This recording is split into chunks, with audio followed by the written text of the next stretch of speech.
السلام عليكم، ازيكم عاملين ايه واخباركم ايه؟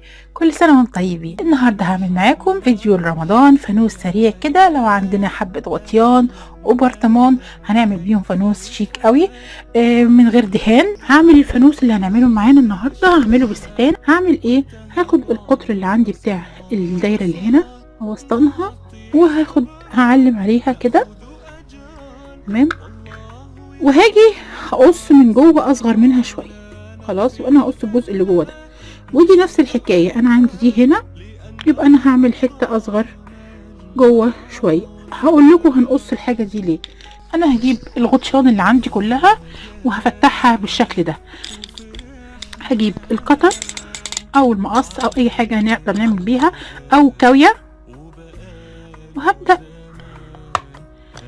افتح الغطا ده. هشيل الجزء اللي جوه. انا ليه عملت الجزء ده كده او التاني اللي هو ده؟ هجيب الستان اللي عندي وهقص منه حته كده، تمام، وهبدا الف الستان دون عليه. هحط هنا شمع وابدا الزق الحاجه اللي عندي دي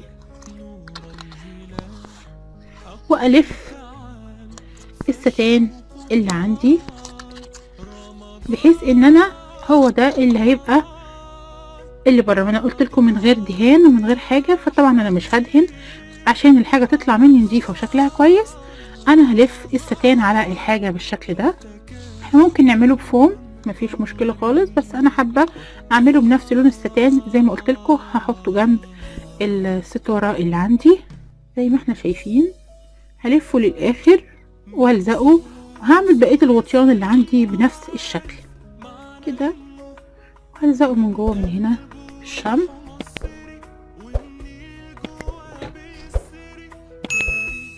بقى عندي بالشكل ده.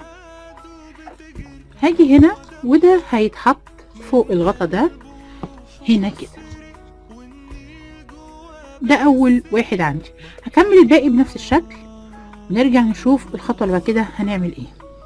طبعا الحركه دي هتدي منظر حلو في الجنب. بصوا منظر الحاجه شكلها حلو، وفي نفس الوقت انا عندي الستان ده موجود عندي بقاله كتير، وقلت ايه حاجه مفيده، وفي نفس الوقت ممكن تغيير عشان ما يبقاش الدهان والحاجه التقليدي اللي بنعملها، يبقى حاجه مختلفه شويه. هنا كده انا جهزت الحاجه دي، تمام. هاجي دلوقتي هجيب عندي غطا علبه سمنه، هاجي هنا كده وهقص. انا عايزه الجزء اللي بره، انا عايزه الجزء ده. بعد ما قصيت الاطار اللي بره بتاع علبه السمنه بقى عندي بالشكل ده. الوقت اللي انا هعمله ان انا حابه ان انا اعمل فيه كيرفات ولفات كده. فهعمل ايه؟ هجيب سلك رباط. السلك رباط بيتجاب من عند بتاع الحداد وبويات، الربع كيلو ب5 جنيه، كتير جدا. هجيب سلك الرباط، هبدا الزقه على الجزء اللي انا قصيته من علبه السمنه، وعلشان ابدا اعمل اللفات بتاعته ويبقى شكله كويس معايا. فانا هبدا الزقه بالشكل ده. هحط شمع. بعد ما الزق سلك الرباط بالشكل دون، هجيب عندي البيه الستان وهلفه حوالين الجزء اللي انا عملته دون. هحط شمع طبعا والفه. بقى عندي الحاجه اللي انا عملتها بقت اهيا. هبدا بقى اديله كيرفات ولفات. طبعا السلك الرباط بيسهل عليا ان انا اديله الكيرفات اللي انا عايزاها.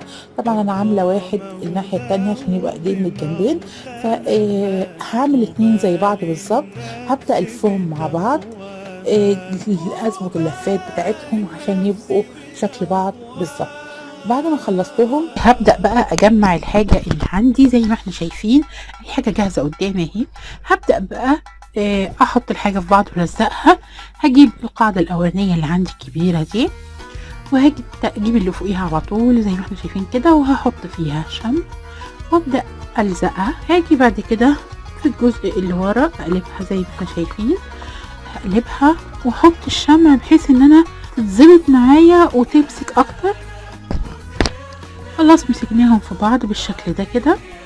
هجيب بقى الحلقة اللي بعد كده او الارتفاع اللي بعد كده، دي الحلقة بتاعت الستارة. هحط برضو فيها شمع وهبدأ هلزقها. هجمع الحاجة فوق بعض. هاجي هنا هو دلوقتي هجيب البرطمان كده، جمعتهم الجزء اللي تحت خالص. هجيب عندي البرطمان، هبدأ هنا برضو هحط شمع وهلزقه في الجزء ده. احط شمافين هنا كده. لزقت كويس طبعا جدا، ماسكه وكويسه، بس طبعا عشان لسه طريه مش عايزه اجي جنبها قوي. هاجي بقى هكمل الجزء اللي فوق، هجيب دي وهبدأ ان انا هشبكها في الغطا وهلزقها كويس جدا، علشان دي انا هفتح الغطا واقفله. احنا ممكن نعمل الغطا على طول من غير دي، بس انا حبيت اعمل دي ليه بقى؟ عشان الغطا هيبقى مش هعرف الف فيه. لو الغطا بلاستيك يبقى سهل ممكن يتلف، لكن الغطا مش هعرف الف فيه الستان بالشكل ده.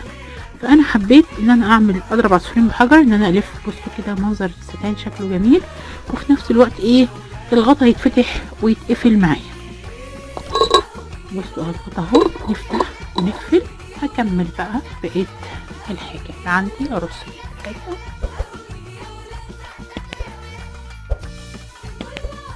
هنا كده. الفانوس عندي بالشكل ده، احنا ممكن نسيبه على كده يعني، ممكن يتسيب كده، بس انا حابه احط الايدين اللي احنا عملناها، هحطها هنا كده. اجي هنا واحط شمعة هنا وهنا والزقهم. اجي الناحيه التانيه اعمل نفس الحكايه بالطريقه بالظبط.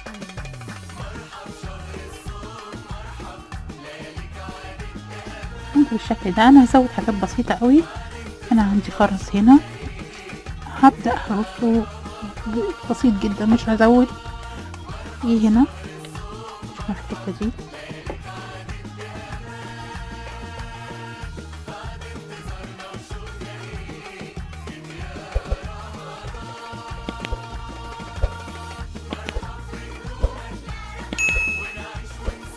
وانا كده بعد ما خلصت الفانوس اللي عندي، وده الشكل النهائي بتاعه. شكله جميل جدا، فانوس زي الفوانيس بتاعت زمان اللي كان بيبقى جواها الجامع والعصفوره ديت. وفكره الستان ريحتني بقى من دهان ومن اي حاجه تانية. ويا رب تكون الفكره عجبتكم والفيديو عجبكم. يا ريت ما تنسونيش وتعملوا لايك للفيديو، لان اللايك بيرفع من الفيديو وبيخليه يظهر على محركات البحث. واسمع رايكم في الكومنتات. وكل سنة وانتم طيبين، اللهم بلغنا رمضان ويعود علينا الأيام بخير يا رب. استنوني فيديوهات تانية كتير، وأشوفكم في فيديو جديد، وسلام. ماما جميلة، انت حلوة، انت معك جميلة، انت شاطرة. وانت جميل يا حبيبي والله، وانت كمان جميل يا حبيبي. وانت بتعمل كده جميلة. انت اللي جميل يا قلبي.